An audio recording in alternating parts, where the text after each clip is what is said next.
Hi, Carisha. Hi, Makiko. Welcome to the second episode of Rays of Light. Thank you so much for joining us in the lovely village of Sunnyside. The lovely fictional village of Sunnyside, full of fictional characters with real problems. On a windy, overcast day in May, Shiori is taking a walk through the village during her lunch break when she sees Sunnyside Books up ahead.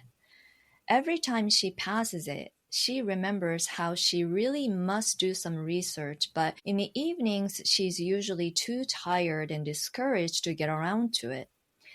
She decides impulsively to go into the bookstore.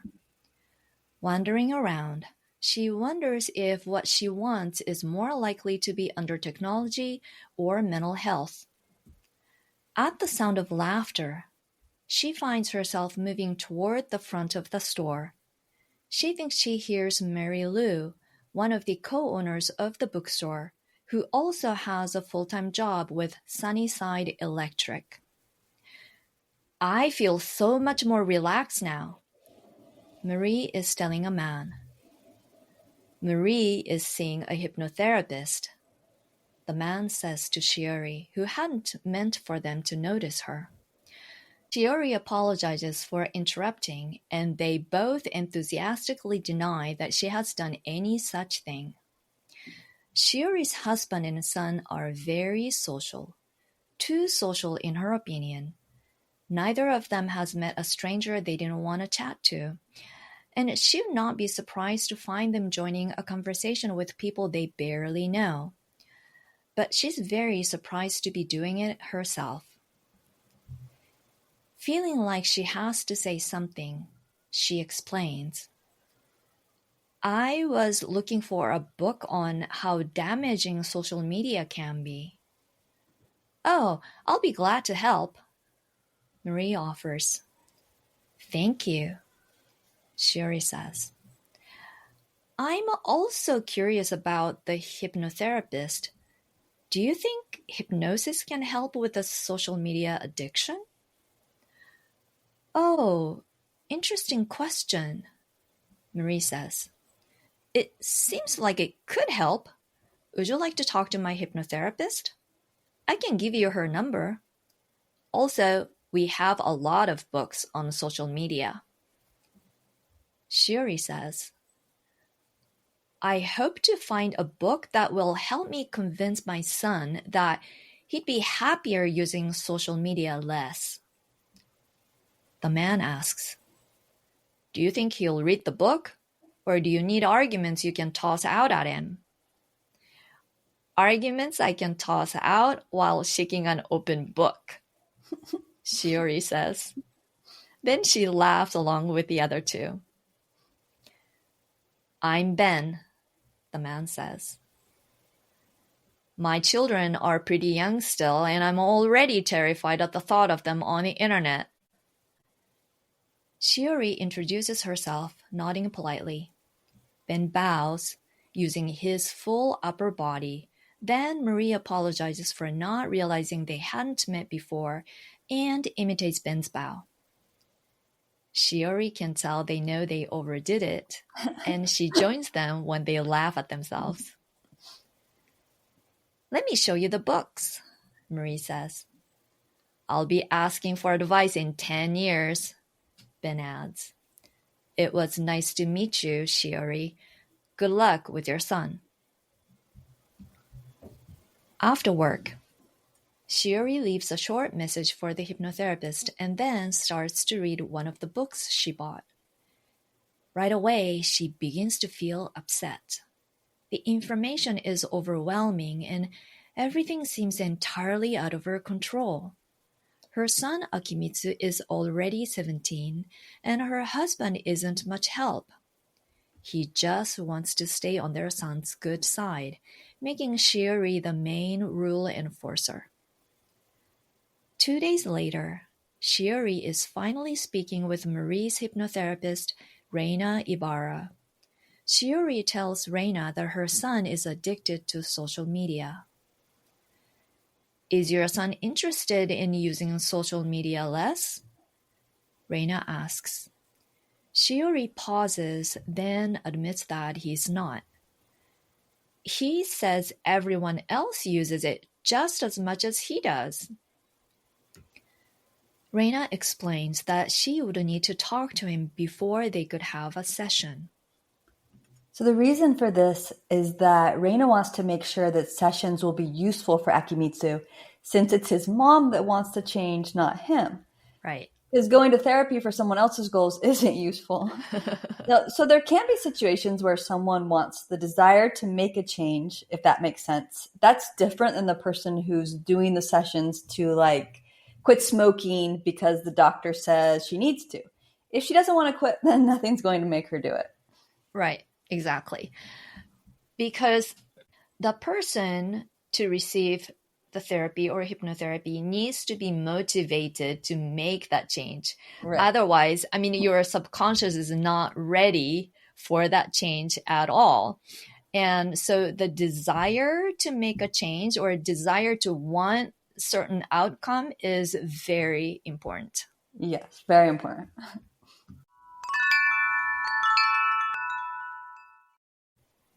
Reina continues.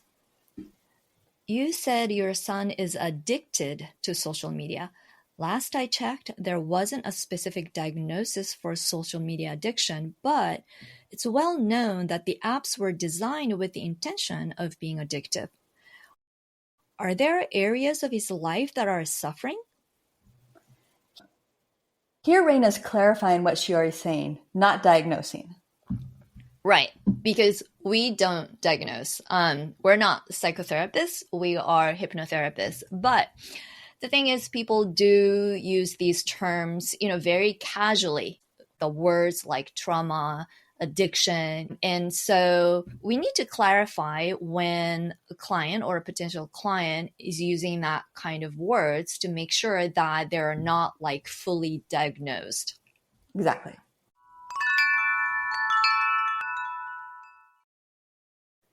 Shiori tells Reina about Akimitsu not continuing with soccer, which he used to love, and getting antsy when he has to stay off his phone. He gets it taken away in class all the time. We are required to pick it up, and the school said we could wait as long as we wanted.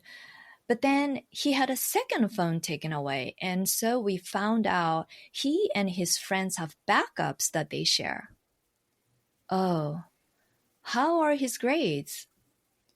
B's and C's. And he had a part-time job last summer he said he was fired from. But when I checked in later, they said he had quit. Did you ask him about that? I never got a straight answer. He said something like, that's what they think. Reina says, okay, so if this is all because of his social media usage, then it might be causing problems in his life. What have you tried so far? We've taken away his phone, and so has the school. In both situations, he had to do various things to get it back, which he was doing, but now there are backup phones. It seems impossible to keep him away from devices. Since Akimitsu doesn't seem interested in sessions based on what we've heard so far, and since his mom Shiori is so agitated about him, Reina could recommend that Shiori do some sessions to help herself feel calmer. Mm-hmm. As everyone who's ever had a relationship of any kind knows, one person's anxiety can negatively influence others. And the only person we have any hope of controlling is ourselves. Absolutely. Yeah, that is really, something that we kind of know, but often we don't fully realize that we ourselves are the only person that we can control, like fully. Right. You can't change others, even your kids. Exactly. And it's hard enough to, control ourselves. So yeah, totally. Exactly. And she is really clearly very upset about the situation, which is quite understandable. Quite understandable. I can totally relate. Yeah. Yeah. It's about her own son. It's about her son. Yeah. Right. And so when someone is really very emotionally disturbed, it can have like ripple effect, like you were saying. And Right. so then it kind of creates this vicious cycle, because you're already upset, and that kind of, It has a does. ripple effect on others, and then situation Hmm. gets worse. And Right. so it really does make sense, for her to have a few sessions, even maybe before Akimitsu can have a session, maybe. Right.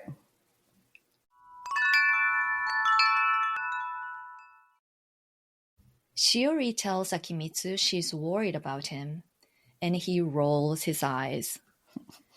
She asks if he'd be willing to talk to a hypnotherapist. About what? He asks. Wait, you want me to be hypnotized? Shiori says, about needing to be on social media all the time, even in school.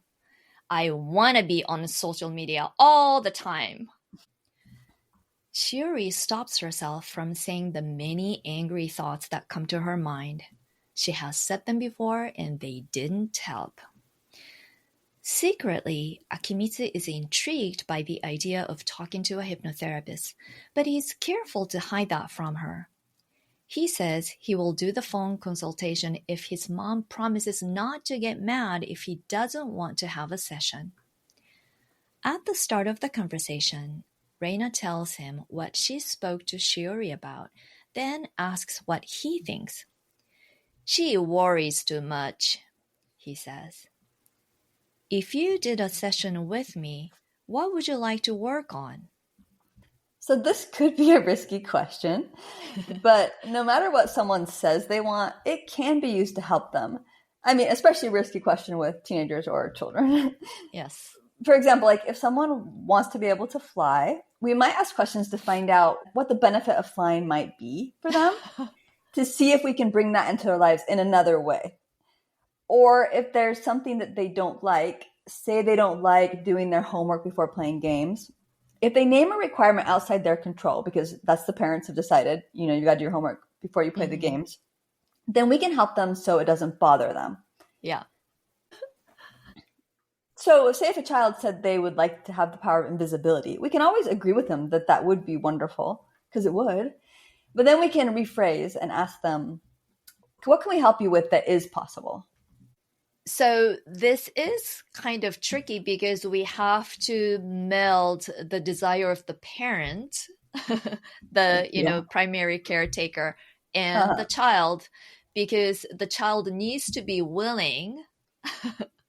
right, And what we usually do is to take the information, especially in this case, we're talking about a child, and whatever they say as good information, it tells us something about the child. And right. we can always use that to our advantage, not our therapist's advantage, but to the child and the therapist's advantage, to be able to use it effectively in a session to get what the child and the parent want.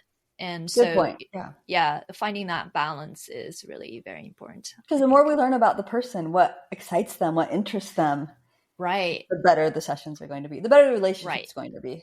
Right. And another thing is, imagination. We use a lot of imagination in hypnotherapy Right. because the subconscious is all about images and the Hmm. associations. And so imagination is very important. And that's what the children are so good at. So, we Yeah. can definitely take advantage of that. Right.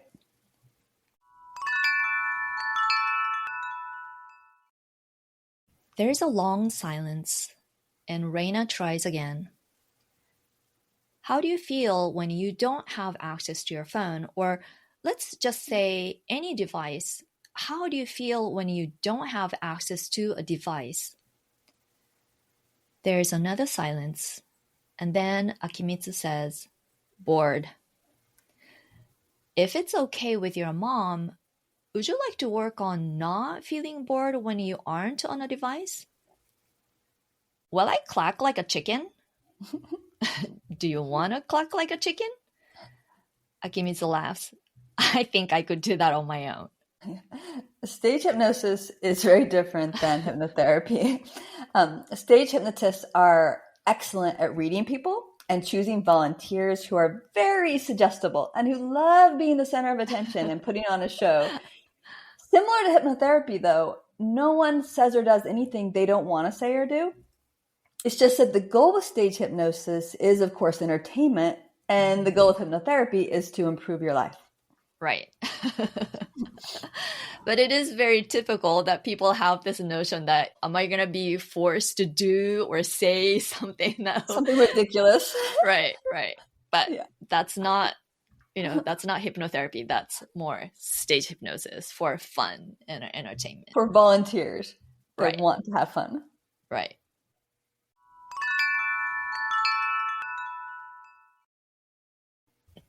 Akimitsu and his parents agree that he can work on feeling less bored when he's not on a device.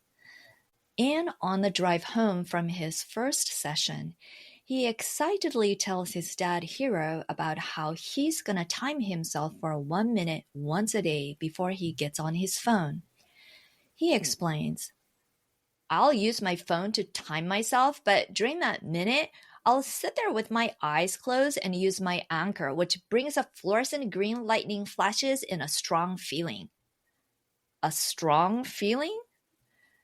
A feeling like of strength, And what is the anchor you mentioned?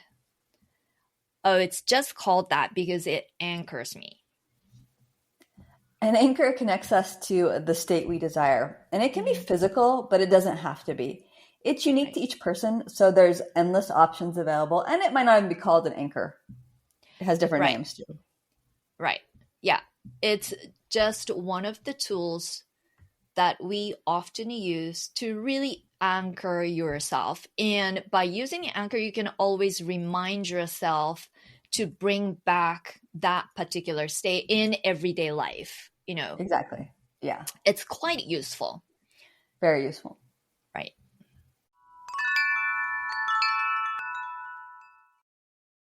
Later that night, Shiori and Hiro discuss how excited Akimitsu is. Both feel hopeful, even though pausing for 1 minute seems extremely minimal. His parents are so supportive. I like them. And it's true that a minute is very short, but like one of our instructors often said, every small change changes everything. That's true. And, especially I think the first step is very important because often it requires courage and strong motivation to take that first step because often the first step is so new. Right. And the first step doesn't have to be a big step. It can be a small step or even a tiny step.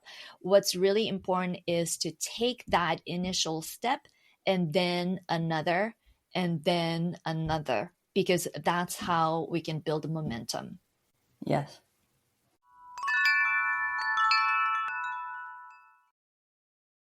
After his next session, Akimitsu's goal is to pause for 1 minute 2 times a day and to see if he can think of an activity to do with his friends outside. He goes beyond just thinking about it and arranges a casual game of soccer in the park. Hypnosis is very successful with teenagers and even more so with children.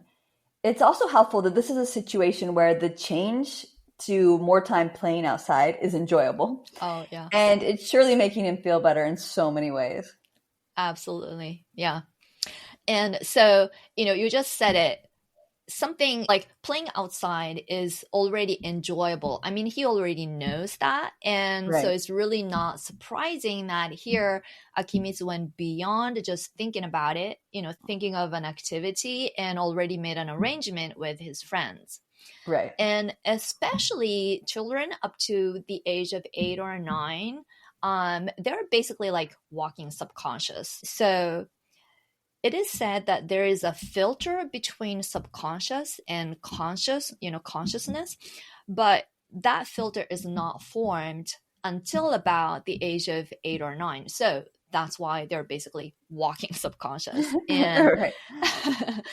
that's the reason children absorb everything like a sponge. And at the same time, trauma can also be created very easily for the very reason.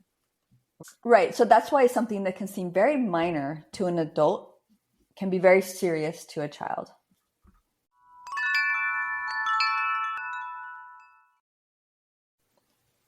The soccer game is so much fun that he and his friends decide that whoever is available will meet every Sunday evening, and they'll either play soccer again or use the volleyball net if it's free, or maybe play flag football sometimes.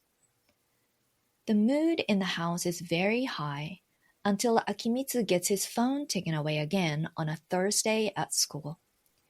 He's angry, expecting he won't be allowed to go to the park Sunday, and sits glowering at the table during dinner.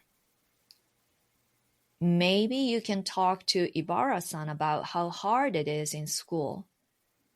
Hiro says quietly in Japanese. Who? Oh, Reina. Akimitsu says back in English, his tone rude. Whatever. No one speaks for the rest of the meal. Since Akimitsu doesn't ask for his phone, they don't pick it up, and on Saturday, when he requests an extra chore in exchange for being allowed to go to the park the next day, his parents agree, hiding their delight. After his appointment with Reina on Monday, Akimitsu tells his dad, I'm going to try using the pause and my anchor at school, although I still have to sit through the whole class after that. And Dad, have you heard of the window of tolerance? Hiro says he hasn't. Akimitsu proudly explains. So imagine a square, like a window shape, and if you're inside that, then you're doing good. And the more discomfort you can handle, like being bored or nervous about a test or something, then you're kind of hanging out on the edges of your window of tolerance. And you don't need as many defense mechanisms to be able to handle stuff like overusing social media or whatever. Well, that's basically it. Cool, huh? Hiro agrees that it's very cool. Reina has been helping me widen my window of tolerance, and I'm getting really good at it. She's very impressed. Hiro says that he's also very impressed. Later, Akimitsu excitedly explains it all to his mom. After school the next day, he tells his parents that using the pause and his anchor at school worked well. He says, I think I can have my phone back and not use it in class. I also took notes on paper all day and my hand hurts.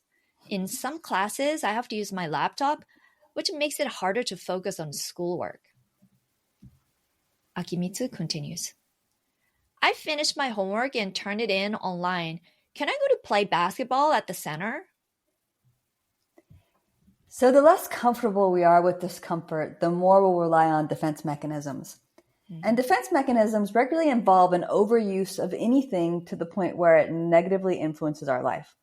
And there's some that are admired in many societies, including mine, like constantly going because one feels uncomfortable stopping. So basically, we're talking about coping mechanisms. So when we are facing stress or discomfort, then we try to cope with it. And Right. so how we cope with it is the defense mechanism, which we don't want to overuse because it's way too taxing on our systems. Right. And there can be positive coping mechanisms like the anchor that he's using. That's a positive. Yeah, Right. or breathing, right. And when we call them defense mechanisms, we're usually talking about the negative side, the overuse of something like entertainment or alcohol or recreational drugs, things that maybe are fine in moderation for us, but we're using them to the point where they are negatively affecting our life. Right. Yeah. Thank you so much for joining us in Sunnyside. If you enjoyed your time with us, please click follow. And if you'd like to contact us, our website link is included in the show notes. We welcome questions, compliments, and concerns. You can also suggest topics and character types, and we will consider including those in our future shows. Yeah. We'd like to thank High Street Jack for providing our theme song. You can check out the band at highstreetjack.com. The stories for Rays of Light are written by Carisha. And Makiko is the master of post-production, process management, and our website.